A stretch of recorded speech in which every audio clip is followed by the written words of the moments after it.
Y bendecimos a los que nos siguen a través de nuestro canal de YouTube, a las madres que están allí, a los padres que son unas madres que también vi por ahí. Y gracias por estar aquí todos. Amén.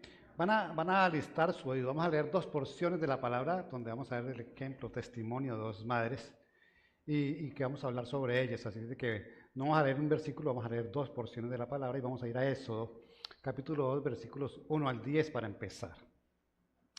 Creo que va a aparecer allí en la pantalla mientras lo buscan las personas que tienen Biblia de papel y lo quieren marcar. Vamos a leer allí. Dice: un hombre de la casa de Leví fue y tomó por mujer a una hija de Leví, y la mujer concibió y dio a luz un hijo.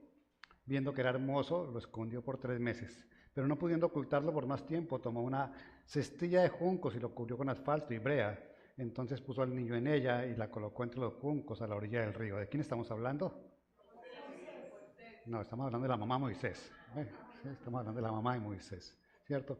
Dice allí: la hermana del niño se puso a lo lejos para ver qué le sucedería. Cuando la hija del faraón bajó a bañarse al Nilo, para ver, mientras que sus doncellas se pasaban por la ribera del río, le vio la cestilla entre los juncos y mandó a una criada suya para que lo trajera. Al abrirla, vio al niño y oyó que el niño lloraba. Le tuvo compasión y dijo: este es uno de los niños de los hebreos. Entonces la hermana del niño dijo a la hija de Faraón: ¿quiere que vaya y llame una nodriza de las hebreas para que críe al niño? Sí, ve, respondió la hija del Faraón. La muchacha fue y llamó a la madre del niño, y la hija del Faraón le dijo: llévate a este niño y críamelo, y yo te daré tu salario. La mujer tomó al niño y lo crió. Cuando el niño creció, ella lo llevó a la hija de Faraón y vino a ser hijo suyo, y le puso por nombre Moisés, diciendo: pues lo he sacado de las aguas. Amén. Y sabía que cuando preguntara de quién estábamos hablando, iban a decir de Moisés, pero dijimos que íbamos a hablar de las madres el día de hoy. Y Jocabet, que es la mamá de Moisés, rara vez aparece en nuestro vocabulario cristiano, en nuestra idea cristiana. Y vamos a mirar un poco sobre esta madre ahorita. Ahora vamos a ir al primer libro de Reyes, capítulo 3, versículos 16 al 28. Ya vimos a Jocabet, que pertenecía a la tribu de Leví, que se casó con un levita, que tuvo un hijo. Ahora vamos a leer sobre este pasaje. Dice allí en el primer libro de Reyes, capítulo 3, 16 al 28. Por ese tiempo, dos mujeres que eran rameras vinieron al rey y se presentaron delante de él. Y una de las mujeres dijo: oh mi señor, yo y esta mujer vivimos en la misma casa, y yo di a luz estando con ella en la casa. Y sucedió que al tercer día después de dar yo a luz, esta mujer también dio a luz. Estábamos juntas, nadie de fuera estaba con nosotros en la casa, solamente nosotras dos. Y el hijo de esta mujer murió durante la noche porque ella se durmió sobre él. Entonces ella se levantó a medianoche, tomó a mi hijo de mi lado, mientras su sierva estaba dormida, y lo puso en su regazo, y a su hijo muerto lo puso en mi regazo. Cuando me levanté al amanecer para dar el pecho a mi hijo, vi que estaba muerto, pero cuando lo observé con cuidado por la mañana, vi que no era mi hijo, el que yo había dado a luz. Entonces la otra mujer dijo: no, pues mi hijo es el que vive y tu hijo es el muerto. Pero la primera mujer dijo: no, tu hijo es el muerto y mi hijo es el que vive. Así hablaban ellas delante del rey. Y entonces el rey dijo: esta dice: este es mi hijo que está vivo y tu hijo está muerto. Y la otra dice: no, porque tu hijo está muerto y mi hijo es el que vive. Y el rey dijo: tráiganme una espada. Y trajeron una espada al rey. Y entonces el rey dijo: partan al niño vivo en dos y den la mitad a una y la otra mitad a la otra. Entonces la mujer de quien era el niño vivo habló al rey, pues estaba profundamente conmovida por su hijo, y dijo: oh mi señor, dale a ella el niño vivo y de ninguna manera lo mate. Pero la otra decía: no, no será mío ni tuyo, pártanlo. Entonces el rey respondió: den al niño vivo a la primera mujer y de ninguna manera lo maten. Ella es la madre. Cuando todo Israel oyó el juicio que el rey había pronunciado, temieron al rey, porque vieron que la sabiduría de Dios estaba en él para administrar justicia. Amén. Y si pregunto de quién estamos hablando, me hay que Salomón, pero no vamos a hablar de Salomón. Vamos a hablar de estas dos madres que llegaron a la presencia del rey para que dirimiera el conflicto que ellas tenían. Amén. Miremos a Jacob un momento primero, miremos a la mamá de Moisés, ¿cierto? Y encontramos en ella una mujer que al dar a luz, y había una sentencia sobre los hijos varones del pueblo hebreo para que fueran ejecutados por parte del faraón, había dado la orden. Ella decide proteger a su hijo, decide protegerlo. Nació su hijo y lo protegió durante 3 meses, dice la palabra de Dios. Y en ella vemos que hubo un plan, ¿cierto? Ella pensó: voy a protegerlo, y si la cosa se pone complicada, vamos a ver qué hacemos, y creó una estrategia. Esa es una muestra de lo que hace madre por sus hijos. Las madres planean el futuro de sus hijos, la formación de sus hijos, la seguridad de sus hijos, y crean y forman estrategias para esto, y toman acción verdadera. Yo no conozco una madre que no tome una acción sobre su hijo. Así sea, hay madres que los han dejado de pequeños, han tenido la opción de ejecutar alguna acción sobre eso. Jacobet hizo esto, planeó lo que pensaba hacer con su hijo, planeó guardarlo, planeó cuidarlo, aún a pesar de la situación en la que estaba viviendo, porque en el momento de decidir guardar a su hijo del peligro del faraón, estaba también exponiendo su vida para eso. Para la mujer es importante guardar la seguridad y la vida de su hijo. No sé cuántas aquí han planeado algo para sus hijos. ¿Cuántas han planeado el esposo para sus hijas? Solamente 3, las demás no. ¿Sí? ¿Cuántas han planeado la esposa para sus hijos? Una nomás. ¿Ah? Uno planea, ojalá mi hija se case con alguien así, así, así, ojalá mi hija estudie aquello, ojalá mi hija se prepare así, ojalá tenga un futuro así. Hay una planeación constante sobre la vida de los hijos y es lo que hacen las madres. Las madres están pensando todo el tiempo en cómo va a ser el futuro de sus hijos y cómo van a lograr ellas ayudar y encauzar hacia ese futuro que creen que es el mejor, porque una madre siempre querrá lo mejor para su hijo, y fue lo que hizo aquí la mamá de Moisés. Empezó a planear una estrategia sabiendo que había una sentencia de muerte sobre él, y actuó con sabiduría. Dijo, cuando ya vio que no podía guardarlo más porque 3 meses ya no podía ocultarlo, decidió dejarlo en el río en una cesta, dice allí. Pero no fue solamente hacer una cesta y que se ahogara en el río, no. Ella planeó lo que iba a hacer. Hizo la cesta de juncos, le echó brea y asfalto, dice la palabra de Dios, para que la cesta flotara y hubiera una confianza, tenía ya de que el niño fuera rescatado de las aguas como realmente ocurrió. Lo demás que ocurrió ya es obra milagrosa del Señor, porque ella terminó criando al hijo que acababa de lanzar al río para que se salvara y no fuera ejecutado por el rey. Vemos la confianza en Dios, porque una madre que decide confiar en Dios para lanzar a sus hijos a las aguas, es una madre que tiene fe de hacer las cosas. Era una mujer hebrea, o sea, creía en Dios, tenía a nuestro Dios como su Dios y decidió confiar en Él. Si lo había guardado 3 meses, Dios lo salvaría en las aguas en algún momento, de alguna manera. Aparecería alguien en el río que lo iba a cuidar. Y sin embargo, aún pensando en toda esa estrategia, mandó a su hermana para que vigilara la cesta, a ver hasta dónde llegaba, hasta dónde podía vigilarlo. Eso es una madre. Y una madre que tiene fe, confía también en el Señor. Amén. Ahora vamos a mirar la otra pareja de madres que fue allí a donde el rey Salomón a dirimir su pleito por el hijo muerto. La primera carta de Samuel dice, 1:27-28 dice, pero este niño oraba y el Señor me ha concedido la petición que le hice. Por este niño oraba y el Señor me ha concedido la petición que le hice, por lo cual yo también lo he dedicado al Señor. Todos los días de su vida estará dedicado al Señor, y adoró allí al Señor. Y este versículo se refiere a Ana. ¿Cuántos conocían a Ana? Ana no nuestra hermana en la fe que está por aquí, porque por aquí vi al hijo. Ana está, ¿dónde está Ana? No veo. Ah, ya la vi, está allí levantada. Anita está acompañándonos. Pero Ana, cierto, era una mujer estéril y decidió confiar en el Señor y clamar al Señor porque le diera un hijo. Y el Señor le dio un hijo. Y ella dijo, voy a entregarle ese hijo al Señor. Y se desprendió del hijo que el Señor le había entregado. Y se lo ofrendó para que estuviera en el templo, para que fuera nazario. Y ese hijo es el primer profeta y juez que tuvo la nación de Israel, que fue Samuel. Amén. ¿Qué quiero ver con esto?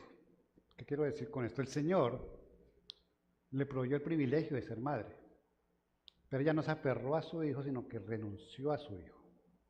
Renunció a la vida de su hijo para entregárselo como ofrenda al Señor. Y eso muestra también la confianza de ella en el Señor para entregarle el hijo que no había tenido, que el Señor le concedía, para entregárselo al Señor. Eso quiere decir la fe de una madre con respecto a lo que es mejor para su hijo y para complacer a aquel que le ha dado la posibilidad de tener un hijo. En el caso de estas dos mujeres que se presentan ante Salomón, ¿cierto? Vemos a esta discusión, y cuando uno lee esta porción de la escritura, dice, ¡qué locura! Y cuando uno no la conoce y empieza a leer la historia, y a primera vez aparece que el rey dice, traigan una espada y partan el niño en dos, uno dice, hombre sin corazón, cuando llega hasta la lectura ahí, ¿cierto? Pero Salomón lo hizo con un propósito, era despertar, ¿cierto? Dice allí que se conmovió el corazón de su madre, los sentimientos de su madre. Despertar ese clamor de madre que era capaz de renunciar a su hijo porque conservara la vida. Amén. Y eso hace una madre también. Esas son las cualidades que tiene una madre que es capaz de entregar su vida por la de su hijo. Y creo que en eso muchos conocemos y somos testimonio de madres que han entregado su vida por su hijo. Y cuando digo que han entregado su vida por su hijo, han renunciado a su vida por su hijo, quiero decir que han tenido que renunciar a muchas cosas en su vida por criar a sus hijos, por tener a sus hijos y permitir que sus hijos puedan vivir. Amén. Esta mujer decidió entregar su hijo a aquella que había muerto, había hecho morir a su hijo, al propio hijo. No digo que fue un homicidio, fue involuntario, se acostó sobre él. Creo que, no sé, también conozco historias de mujeres que han hecho que su hijo fallezca porque se han dormido sobre él, ¿cierto? Es el peligro de dormir con el bebé cuando están recién nacidos, sí. Y un cansancio de una madre y una fragilidad de un bebé, pues ocurrió. No es que la mujer hubiera matado porque dijo voy a matar a mi hijo, sino que el hijo murió por accidente y ella decidió aprovecharse de la circunstancia que tenía para reclamar ese hijo. Y cuando el rey dice ejecútenlo, la otra dice yo prefiero que el niño crezca con alguien distinto a su madre verdadera, pero que no muera. Y es capaz de renunciar a su labor, a su sentimiento y amor de madre por su hijo. Y las madres normalmente hacen eso, amén. Ahora, son dos pasajes de la Biblia que nos muestran a dos madres diferentes que se sacrifican y sacrifican a su hijo de alguna manera para que él conserve la vida. La una planea todo para que pueda subsistir a pesar del decreto del faraón y la otra simplemente cede ante una sentencia de un rey que no estaba buscando ejecutarlo, sino lograr reconocer quién era la madre verdadera. Pero estaban dispuestas los dos a entregar a su hijo para que su hijo tuviera el bienestar de la vida. ¿Qué pasa el día de hoy? ¿Cómo vemos a las madres? O sea, traigamos eso a nuestro presente, ¿cierto? No tenemos un faraón, no tenemos un río donde van a arrojar a los niños, no tenemos una mujer que haya querido usurpar, ¿cierto? Robar el hijo de la otra, pero sí lo que pasó, las circunstancias que pasaron, sí las podemos traer a nuestra vida de alguna manera el día de hoy. Hoy no tenemos un rey que dictó una sentencia de muerte sobre los niños, pero sí tenemos un mundo que quiere esclavizar a nuestros hijos. Y la labor de la madre está ejecutándose el día de hoy. Hoy la madre debe estar pendiente también, así como estuvo pendiente Jacob de planear, de buscar estrategias y de tomar acción sobre la vida de su hijo. Hoy hay un peligro que acecha a los hijos.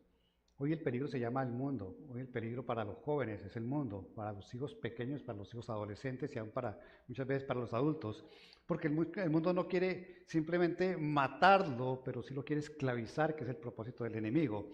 Y vemos hijos esclavizados porque no nos damos cuenta de la obra de Satanás, de ese rey, de ese príncipe de este mundo, que no busca matar al niño como tal, pero sí busca su muerte espiritual, al involucrarlo en todo lo que tiene que ver con este mundo.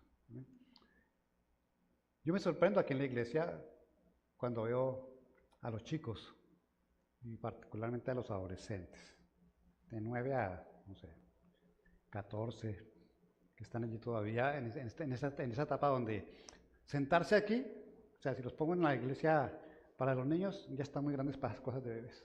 ¿Sí? Y si los traigo aquí, están muy chiquitos para escuchar sentados una hora hablando a ese señor allá parado. ¿Sí? Y se aburren. ¿Sí? También que los adolescentes son los que más van al baño durante el servicio. ¿Sí? O sea, paran, van al baño, vienen, van al baño, vienen. ¿Sí? El baño lo utilizan los adolescentes aquí en la iglesia. ¿Sí? Porque no se adaptan. Y si fuera por ellos, están en el servicio con el celular en la mano. Porque si llegan temprano, ustedes los van a ver con el celular en la mano. Si se van, si se acaban el servicio, los papás están saludando por ahí, están con el celular en la mano los adolescentes, ¿cierto? Y las redes los tienen esclavizados. Las pantallas esclavizan a los chicos el día de hoy. Esta mañana vi un video, salgo un poquitico del tema, y me llamó la atención porque estaban presentando una iglesia que queda en Envigado. Aviva se llama la iglesia, no sé si alguien la conoce, en Envigado, en Antioquia, en Medellín, al lado de Medellín. Y es una, no sé si era una persona muy conocida, es una niña muy bonita, la que presenta con su novio, pareciera, la iglesia. Y entonces la fachada de la iglesia que presentan es una cafetería espectacular, ¿sí? Una cafetería, y entonces esa es la fachada, la entrada de la iglesia es la cafetería, pero está abierta al público, la cafetería es como si estuviera abierta al público. Dicen, este es el sitio donde esperamos que empiece el servicio. Y en la cafetería hay como 4 TVs de 100 pulgadas, ¿cierto? Y luego entran, vamos a conocer entonces dónde están los niños. Y muestran los salones de los chicos, de los medio chicos y los más grandecitos. Y en todos hay 2 o 3 pantallas de televisión. Luego pasan a donde están los jóvenes, ¿sí? Que los tienen un servicio aparte, y el lugar para los jóvenes tiene 3 pantallas de televisión igual. Y entra al sitio donde está el servicio, y el servicio tiene 6 pantallas de televisión igual, y la pantalla detrás del pastor. Muy, muy bonito todo, muy espectacular, pintura, diseño, luces, de todo. Pero dentro de lo que se veía apareció un comentario y decía, hay más pantallas en ese templo, ¿sí? En todos los lugares de ese templo, que van a hacer que el niño siga pegado, el joven siga pegado a las pantallas. Porque además de las que caen entre el bolsillo, entre el morral, las paredes estaban tapizadas de pantallas. Y tienen razón, yo pensaba, tienen razón, la iglesia es muy bonita, todo lo que estaba mostrando es muy bonito, pero los pelados iban a llegar a estar pendientes de una pantalla, que es lo que están pendientes todo el tiempo. Y es algo que si tiene a los adultos, ¿sí? Esclavizados, imagínense a los jóvenes. Uno ve más a los jóvenes pendientes del celular, de la tableta, de cualquier cosa. Mire, mis nietas ¿me prestas el celular, abuelita? No, a mí ya no me lo pueden prestar porque yo no tengo ni juegos ni tengo nada de celular, pero a la abuelita antes, que tenía unos juegos, abuelita, me prestas el celular. Cuando llegan a la casa, me prestas la tableta. Podemos ver televisión, ¿sí? Y no son ellas nomás. A ellas se les tiene restringido y bastante, pero otros que no. Yo salgo a saludar a los que están en la cafetería, que llegan temprano, todos con el celular en la mano. Hola chicos, buenos días. Hola, pastor. Apenas levantan la cara del celular para saludar. Cuando no se sientan aquí afuera, en el piso, a mirar el celular. Ese es algo que tiene este mundo, y que no tenemos un rey que está queriendo matarlos, pero tenemos un príncipe de las tinieblas que los quiere esclavizar y matar espiritualmente. Y la labor de una madre es vigilar, planear, buscar, apartar a su hijo del peligro. Y yo espero que ustedes como madres cristianas lo estén haciendo. Además del resto de cosas que influyen en la vida de los jóvenes y los demás, la ideología de género, ¿cierto? Todavía no tengo aquí a un niño que se crea gallina o algo por el estilo, ¿cierto? O un niño que tenga una identidad. Terian, bueno, los Terians, ¿sí? No, pero es que esos se transforman más, pero tiene que ver con la ideología de género, porque la persona se percibe como quiera percibirse. Por ese lado empieza, por eso es la defensa de la ideología de género. Es que la persona se puede percibir como quiera, entonces las cosas que un niño se puede percibir como niña, pero además se quiere percibir como caballo, está bien. Eso es lo que dice la ideología de género en cuanto a ese accionar, y es lo que está influenciando a la juventud de ahora. Madres, hay que estar atentos de eso. En estos días va a salir un documental que está programado para el 17 de mayo, y eso va a estar atento en las redes, de una clínica de Medellín que está haciendo cirugías y tratamientos hormonales en niños de 3 años en adelante para cambiarles el sexo, que es algo que está prohibido por la Constitución y que es una aberración completa a lo que es la creación del Señor. Amén. Entonces, si lo pueden ver, se lo recomiendo, porque va a ser lanzado. Estos son unos jóvenes que hicieron el documental, se lo han trancado por todos lados, pero esta semana decidieron que lo van a lanzar como sea y sostenerlo en las redes por lo menos 3 días. Es el propósito de ellos. El mundo quiere acabar con nuestra juventud, con sus hijos, con nuestros hijos, y como madres tenemos que estar atentas de ellos. Así como Jacob estuvo atenta del edicto del rey, nosotros tenemos que estar atentos del edicto del príncipe de las tinieblas de este tiempo sobre nuestros hijos, que son la herencia del Señor, dice la palabra de Dios. Amén. Entonces podemos traerlo a eso, las ideologías, las cosas espirituales que pasan, las influencias de este tiempo, donde el Señor dice que vendrán falsas personas disfrazadas de pastores, de profetas y de maestros, y estarán buscando vincular a los jóvenes en cosas que son ajenas, que parecen palabras de luz, pero no son palabras de luz sino de oscuridad. Amén. Las mamás están ya escuchando el sermón, o sea, eso está bien, ¿cierto? La otra parte de estos ejemplos que vimos de madre es el capaz de renunciar, pero ustedes no van a renunciar a sus hijos, pero como madres sí van a renunciar a muchas cosas que deben tener en cuenta porque son el testimonio de sus hijos. Madre, ¿sabe cómo aprende a orar un hijo? Cuando ve orar a su madre. Los hijos están más tiempo con su madre en los primeros años. Y luego a partir de los 10 o 12 empiezan a fijarse más en su padre como tal. Y el testimonio que da una madre es lo que forma a un hijo. Hay que renunciar a muchas cosas como personas adultas que a veces podemos hacer o pueden hacer las madres que pueden traer una contaminación para sus hijos. ¿Sí? Sus comentarios, sus ideas. Los hijos son personas que absorben como esponjas lo que escuchan. Y cualquier cosa que ustedes digan, ¿sí? El vecino está muy bueno. ¿Sí? Porque eso puede decir una madre. ¿Sí? Sus hijos y sus hijas van a escuchar ese comentario y ya por ahí van a empezar a mirar qué es lo que tiene de bueno el vecino. Y así con cualquier comentario, ustedes van a hablar más del pastor. ¿Sí? Yo les contaré, les he contado el testimonio varias veces de este chico que llevaba a mi casa a ver el televisor y me dijo, ese televisor es mío. Y dije, ¿por qué? Porque mi papá le dio la plata para comprarlo a usted. Entonces, como mi papá le dio la plata, ese televisor también es mío. Yo decía, ¿y ese chico dónde escuchó que lo que yo tengo viene del papá? Tendría 10 años, 12 años. Y estuve en la casa y yo le decía, pues no es de tu papá. No es tuyo, es mío. Porque tal vez Dios me lo dio a través de tu papá y de otros cuantos papás, pero es mío. Pero ¿dónde escuchó el chico eso? ¿Dónde escuchó que lo que el pastor tenía era porque el papá había dado plata en la iglesia? En la casa. Los chicos escuchan y absorben, ¿sí?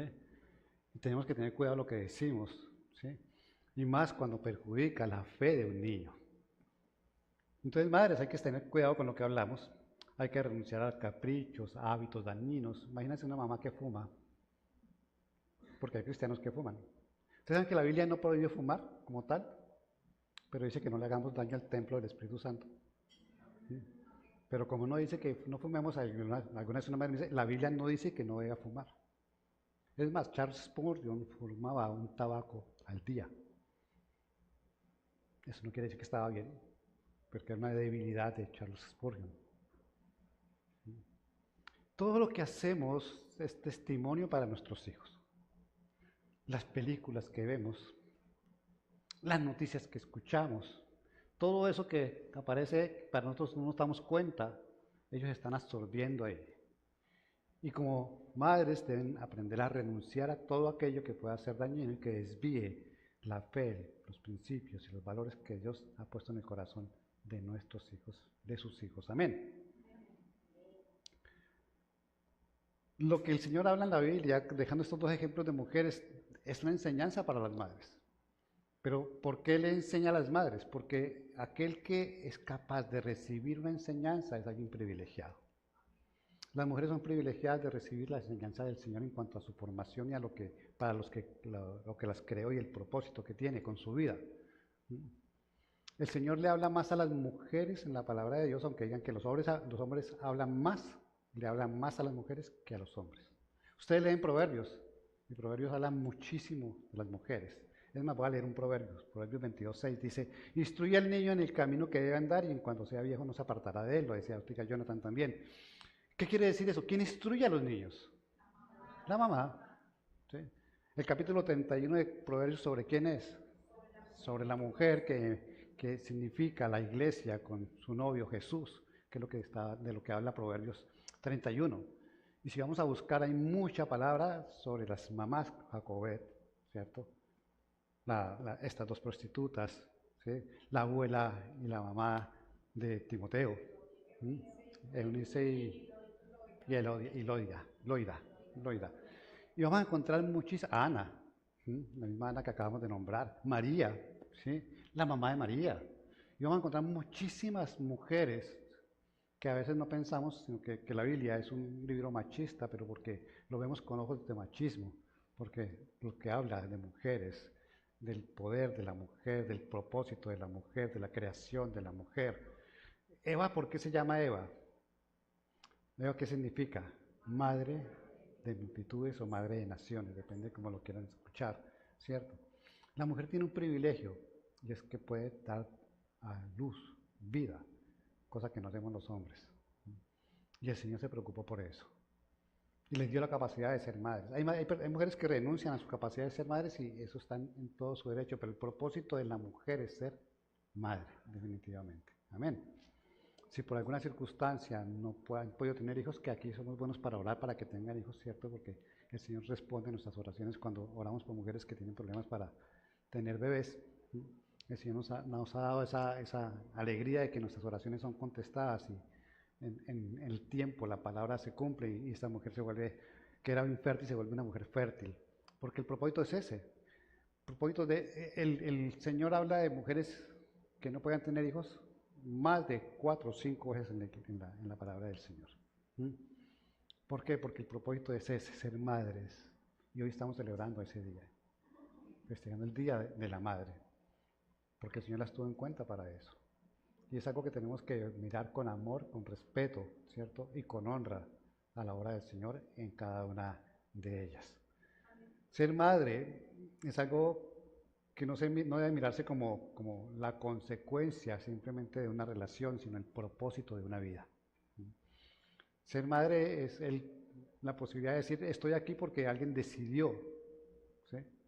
Ser madre y tenernos a cada uno de nosotros.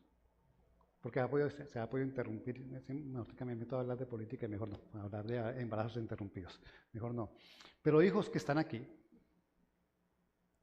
hay unos cuantos chicos que están empezando su vida, ¿cierto? La edad no es, se me fue la palabra, excusa para actuar con falta de respeto para con sus madres. Es que soy adolescente y no me ubico si soy o no soy, si soy grande o soy chiquito, entonces soy rebelde, Y muchas veces le damos esa opción a los chicos. Es que como está en la edad de la adolescencia, por eso es que se porta así. Y ellos se aprovechan. Y chicos, no. Alguien que está conociendo al Señor, alguien que conoce la obra de Dios, alguien que conoce a un Dios vivo que nos dice cómo tenemos que portarnos con nuestra madre, con nuestros padres, con nuestras autoridades. Para estas personas, para ustedes, no hay adolescencia como tal. Es como cuando me hablan a mí, es que usted es sanguíneo, colérico, melancólico y ¿cuál es la otra? Flemático. A ver, si yo me voy a catalogar por la ciencia y la psicología, que colocar unas categorías para las personas, ¿cierto? Para mostrar su carácter y su temperamento de alguna manera. No es que yo soy así, yo soy colérico y exploto. ¿Sí? Y entonces, ¿dónde está el fruto del Espíritu Santo? Cuando el Espíritu Santo entra en nosotros, ya no hay coléricos, melancólicos, ni flemáticos, ni sanguíneos. Porque el Señor hace de nosotros personas que no se categorizan, sino que viven bajo el poder del fruto del Espíritu Santo.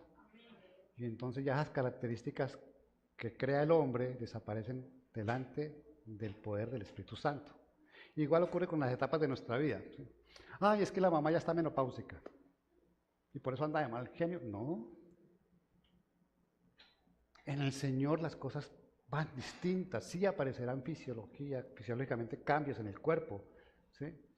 Pero el dominio propio que nos da el Espíritu Santo, la atención del Espíritu Santo, hacen que se pase por encima de esas circunstancias. Entonces los adolescentes, hijos que están aquí, ¿sí? No hay excusa porque soy adolescente y todavía no me hallo. No, ya te hallaste hace rato. ¿Sí? Ya desde hace rato tienes conciencia de quién eres en Cristo. Desde hace un rato sabes qué es una madre y por qué tienes una madre. No hay excusa para portarte como te portas con tu mamá. Y lo digo en general porque generalmente, ya que conozco unos cuantos, que son bien rebeldes con las mamás. Y es que yo soy así. ¿Sí? Y hay muchas veces altanería de parte de los hijos adolescentes para con las mamás. Hay que respetar. La palabra dice, hijos respeten a sus madres. Ya no me quieren los adolescentes, ya no van a estar en esta iglesia. ¿sí? Pero eso somos llamados, a que la palabra de Dios nos clarifique quiénes somos en todos nuestros tiempos, etapas de nuestra vida, hasta nuestra ancianidad cuando nos hacemos niños nuevamente. Porque el anciano, cuando llega anciano, se convierte en otro niño. A mí ya me están diciendo niño, ya casi. ¿Sí? Ya no tengo pelo, ya empezamos por ahí. Madres, hoy es su día y quiero que se pongan de pie, porque voy a orar por ustedes hoy.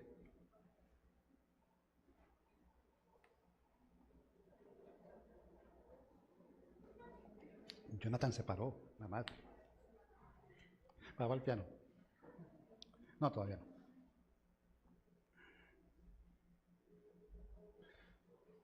Cuando pensamos en nuestro mundo real, sé que hay madres que nos han portado tan bien. Hay personas que en su transcurrir de vida su madre tal vez no fue de lo que estamos hablando, pero fue la que les dio vida. Fue el instrumento, el vehículo que usó el Señor para estar aquí y ya eso es más que suficiente. Siempre una madre merecerá la honra y nuestro perdón inclusive.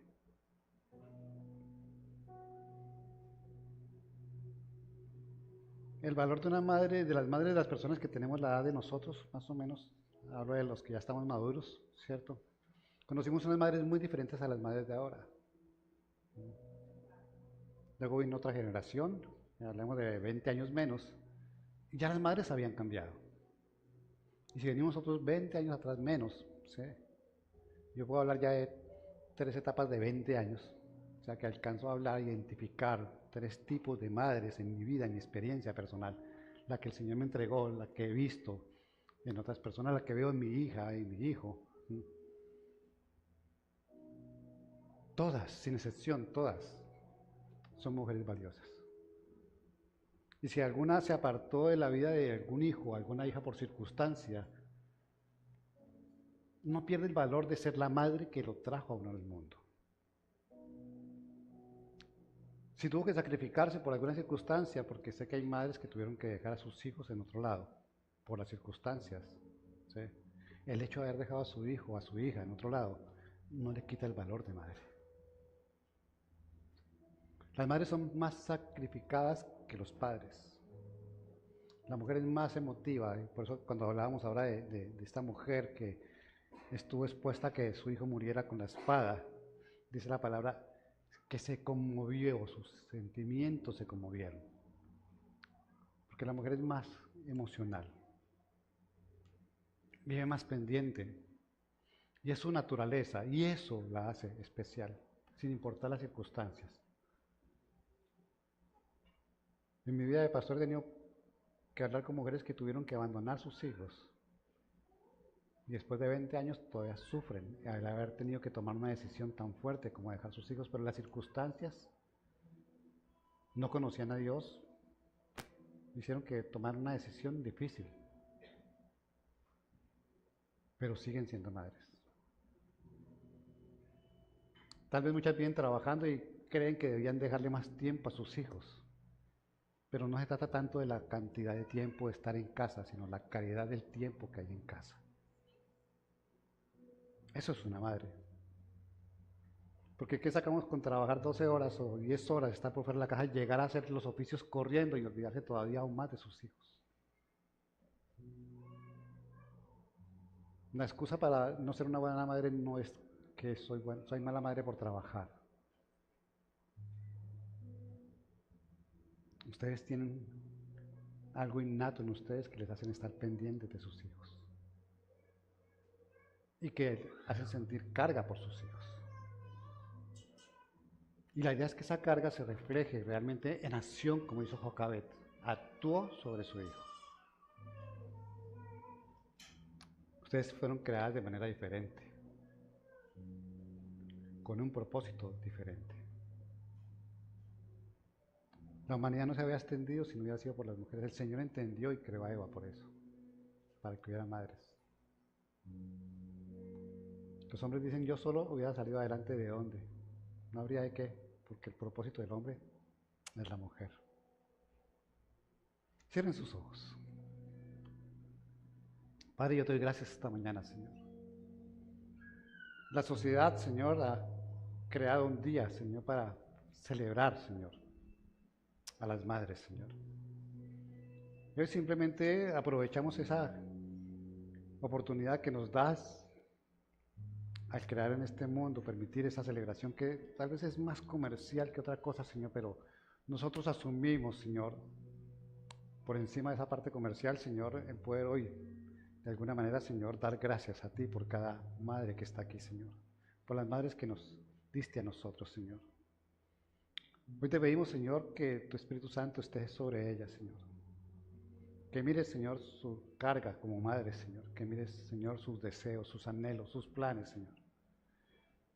Si son planes que están puestos delante de ti, Señor, llévalos siempre, Señor, a un feliz término, Señor, conforme a tu voluntad, Señor. Dales fortaleza, Señor, ante las dificultades de estos días, Señor, con sus hijos, Señor, porque afrontamos un tiempo difícil, Señor. Afrontamos tiempos, Señor, donde los hijos, Señor, están llamados a extraviarse, Señor. Pero hoy oramos para que tú les des sabiduría, estrategia, planeación, Señor, para tenerlos siempre del lado de ellas y al estar del lado de ellas, Señor, del lado tuyo, Señor. Recompensa, Señor, su trabajo, Señor. Recompensa ese privilegio, Señor. Recompensa esos 9 meses de gestación, Señor. Recompensa el cambio en sus cuerpos, Señor. Recompensa, Señor, el dolor, Señor, al nacer, Señor, que trae un hijo, Señor. Y convierte todo eso en bendición para cada una de ellas, Señor. Que hoy vean, Señor, que tú las miras con agrado, Señor. Que tú las ves, Señor, como personas, Señor, que han puesto su vida a disposición de dar vida, Señor, conforme a lo que tú les has puesto, Señor, como tarea, Señor. Bendice sus vidas, Señor. Exáltalas, Señor. Reconócelas, Señor.